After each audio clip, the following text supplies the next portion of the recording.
Hello, and thank you for joining me for another quick video tutorial on how to intruder-proof your home today. I want you to understand that in this course, we're going to be able to accomplish what it is we need to get your home safe and secure before the end of the day.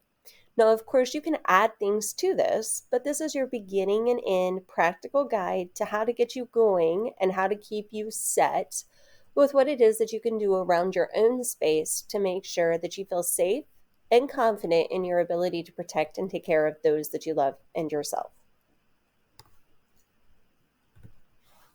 First off, let's start by staging our home in an area where we very first tend to enter our house at. So whether that's going to be through the garage, maybe a living room entry point, or even if you have a designated front door area. I would suggest to you that you find small spaces that are container capable. So think of a flower pot or an umbrella holder, a coat stand, or a space that allows you to have a table near the door. At that point, I would like for you to consider setting up Kubotans or a pepper spray. Now, Kubotan, for those of you that are not aware, is a striking tool that we use that is a force multiplication tool. So oftentimes you'll find them in what the format is that I have here on the slide, but there's a couple of different types of designs. The design is less concerning to me and more that you would just choose something that is really high quality. You want a titanium or aluminum blend, and you want something that's going to fit comfortably within your hand. If you can keep it on a keychain, that's great because it's portable and you can use it with you as you travel. But certainly if you don't have a keychain option to it, that doesn't negate its ability to take care of and protect you. The places that you're going to want to store it are simplistic. You're going to want to use, if you have a flower pot, I always like to see one stuck in there. I love it if you have your pins or if you have a writing instrument holder on a table that's near the doorway, you can go ahead and place a Kubotan there. And certainly above the ledge of the door frame is going to be another great accessible location. Now, if you don't have any of those available, don't get too stressed out. I would suggest to you that you would consider going to the Dollar Tree or to Walmart, your local big box store, and purchasing command hooks. Certainly, if you have a keychain on it, then it's going to be easier for you to hang that Kubotan or a pepper spray up by the keychain. But if you don't, a lot of times the way that the hook is designed provides an opportunity for you to at least lay it in there and you can set it someplace within reach. You want to have it within a couple of feet of the door space so that way you're able to turn around quickly and grab and use. I would say to you as well, not only is a Kubotan a good option, but certainly pepper spray is an alternative that you could consider. You would want to make sure that you maintain that outside as much as possible. But obviously, this is worst case scenario planning.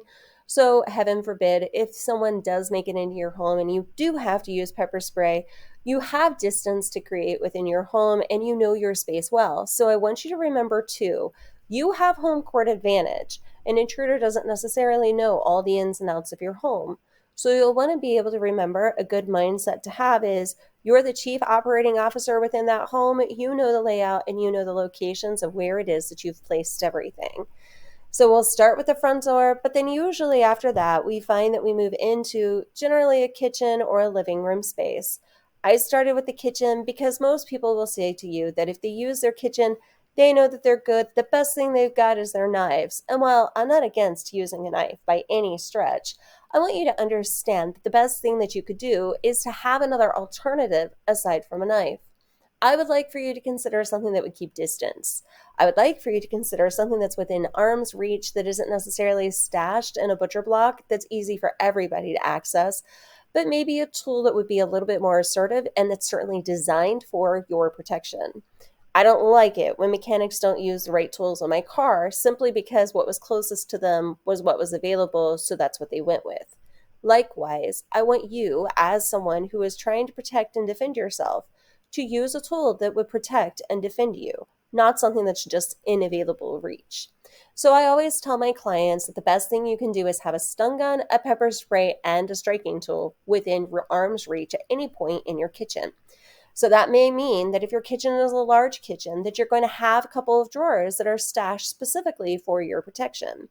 You can also use backing tape that's a double-sided tape or a Velcro, and you can, among other things, you could use that space that's right underneath the lip of where your countertop space is to place a Kubotan or even to place a pepper spray. Again, I love those command hook options for you to set something on it and be able to have it close to the refrigerator, close to the sink, close to either side or all 3 or 4 corners of your kitchen. Again, I'm going to say to you, pepper spray is a really good alternative in our kitchen because it does allow you to create that distance. Kitchens tend to be a space that, in the event that you're accessible, they are a larger space in our home more often than not. Now, if you have a galley kitchen, please do not use pepper spray in the galley kitchen. But if you have open space, then I would want you to have something that's available to you to create distance. Stun guns and pepper sprays, specifically stun batons, they're longer in reach and they're longer in form and shape, tend to be the alternative that I want someone to go to. I will tell you too, if you do have a galley kitchen, you need to make sure that all 4 corners of that galley kitchen has something within reach to you. Go ahead and place a cute small planter with a fake succulent and some rocks that you can stick a Kubotan into. Go ahead and hang up your Kubotan with a keychain hook through a command hook over there where maybe you would place your towel or a paper towel roller. And then certainly make good use of the drawers and the cabinet space that you have. You can always hang things on the inside of a cabinet drawer like pots and pans, lids, but don't forget that that's a great, reliable location to go ahead and set yet another command hook up and place, again, another option for your safety and protection. Moving from our kitchen, most often we find that we end up in an office space or a living room space, and even sometimes a dining room space, which we'll get to. I know our offices and our living room space, whether they're enclosed or they're open, oftentimes are a dual purpose location. I love that. I love that for a lot of reasons. I am all about efficiency and I am all about the opportunity to double use and multi-purpose what it is we have, except for our defense tools. Again, I would say to you, we don't want to multi-purpose something that's not designed for defense if we can easily obtain something that is. So this is what I would say to you. If you have an office space section of your living room, but also your living room doubles as perhaps a play area, or it's going to double as, a good zone for you to get workspace and your family kind of crashing area, then this is what I want you to consider doing.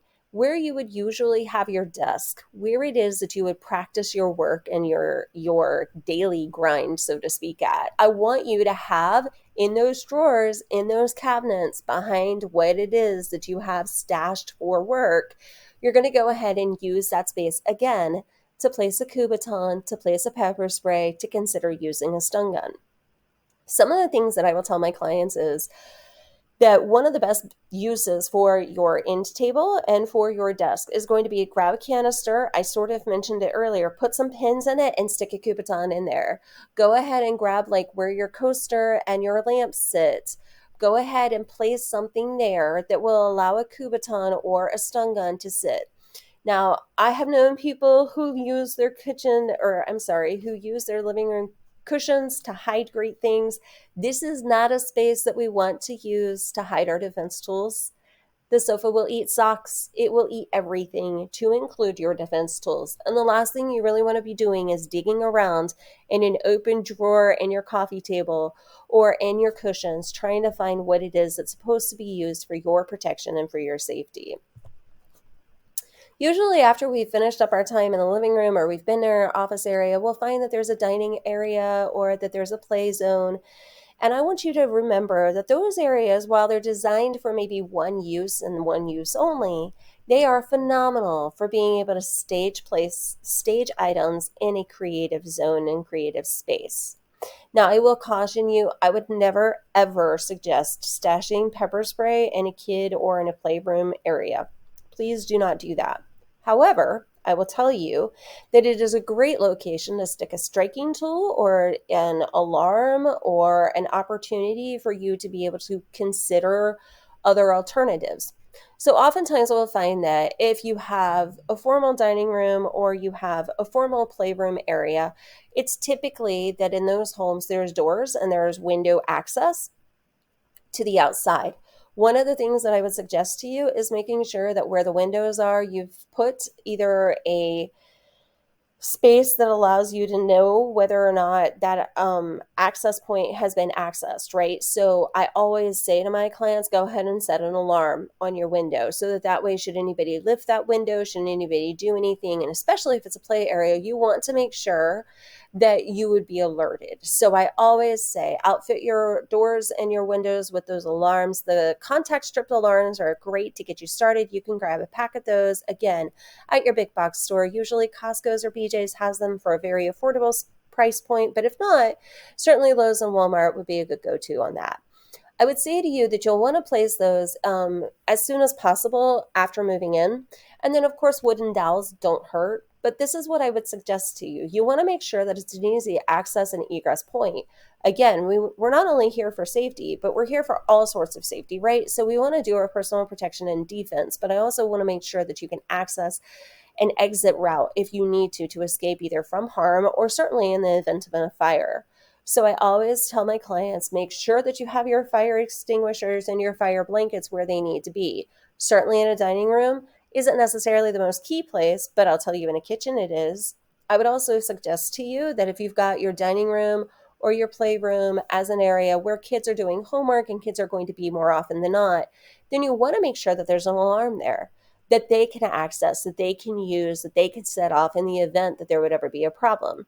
So if you're upstairs or you're in a different room, you know that your 4-year-old is perfectly capable of using a toggle switch alarm. And in doing so, they can set out a signal to you that would allow you to know that they're in trouble. This is why I am a favorite fan of being able to set yourself up in a playroom and in a dining area with multiple tools that are creatively stashed. One of the most creative ways to stash them, a lot of times we'll see the cubes or we'll see the sort of shelving that is oftentimes used in dining areas or in play spaces.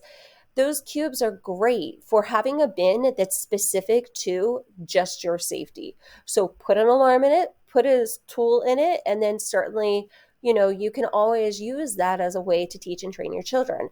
But if mom or dad are out of the area, or if the grown-up is out of the area, but you ever have trouble, here's your alarm. This is how you use it. Now, again, I'm going to emphasize there are only certain tools that I would place in that zone, and certainly only tools that I would place within their children's reach. But that doesn't negate your ability to use an entry zone or a door frame, if one exists within that space, to hide and stash a Kubotan or a striking tool, or even potentially a stun gun if it has a disable pin. So then how you would do that is you're going to place your disable pin on a hook elsewhere and place your stun gun within reach of the disable pin, but certainly make sure that it's above and out of reach of the children that would be in that area. That way you do have something in case you have to fall back on it. Beyond there, let's go ahead and talk about our bathrooms. Bathrooms can be really scary to a lot of us, specifically as females. We tend to have the nightmares and the thoughts and the ick feelings about the idea of being in an enclosed space that we don't have a visual on. So obviously the shower that I have in the picture has a clear window, but still a lot of people are dealing with shower doors that are frosted and see-through or non-see-through curtains. So there are a couple of ways to avoid any kind of concern about the bathroom being and feeling really scary as a place that's enclosed, but then also there are certain ways to set ourselves up for really home court advantage again.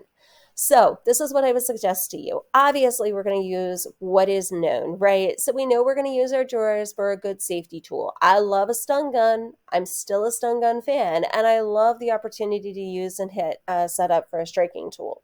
I will tell you too that obviously you can see the mirror that's in this picture has a shelf on it. If you don't have shelves in your bathroom, you certainly can go ahead and place a few in there. But again, that shower, go ahead and put a Kubotan right in there, just like you hang your loofah, just like you hang up your washcloth. You're going to go ahead and use a command hook and you're going to hang up a solid striking tool in that zone.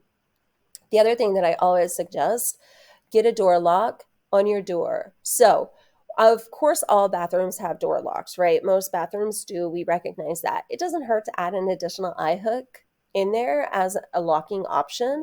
And it certainly doesn't hurt to go ahead, if you have a doorknob that is a turn doorknob that has a strong tongue and groove aspect to it, go ahead and get one of the portable door locking systems. Set it in the bathroom, put it in the drawer. At the first case or the first sign of a concern, if you're unable to access any other room except for the bathroom, go ahead and set yourself up in there, lock it down so that it can't be accessed. There is nothing wrong with that. I always suggest that if you're going to the bathroom, as much as is possible, you want to use or keep a phone within reach within a couple of feet outside of the bathroom. Now, I don't like minors going to a bathroom with a phone for a lot of reasons. But if you're home by yourself and you are an adult and you do have phones on you, there is nothing wrong with taking a phone near the bathroom door or certainly within the bathroom zone so that way you're able to call for help should you need it. Our bedrooms are oftentimes the most notorious place for staging our home, right? Everybody has, if you're a firearm person, you keep your firearm, hopefully you keep it locked up in your room someplace in a safe, easy to get to, accessible zone. Don't be a person who stores that firearm underneath your partner's pillow. That is not an acceptable option here, guys. But I will tell you that a bedroom is a notorious place for storing and stashing stun guns, pepper sprays, striking tools, firearms, and any other form of personal protective equipment that you can think of for your defense needs. But did you get all the places that you can possibly reach? One of the things that oftentimes goes misunderstood or certainly is overlooked in a lot of the homes that I assess and that I do walkthroughs on is the closet. Now, obviously, if you have a folding closet door that is just an open door and access point, this may not be the best, most secure location. But again, I'm going to bring up my hook and eyes for a good option of placing a lock on the interior side of those closet doors. I never want someone to be stuck, but I also never want someone to be wide open and availably accessible if the alternative that is better is for them to seek shelter. So those closet doors can come in really handy if you place an eye hook on them, you close them shut, and you lock it top and bottom, then at least your kids have a space that they can hide. Likewise, if you have a walk-in closet, I cannot emphasize to you the importance of exchanging out that door knob and putting on a good locking doorknob. Get the one that locks so that you can lock it on the inside, but it can't be unlocked on the outside.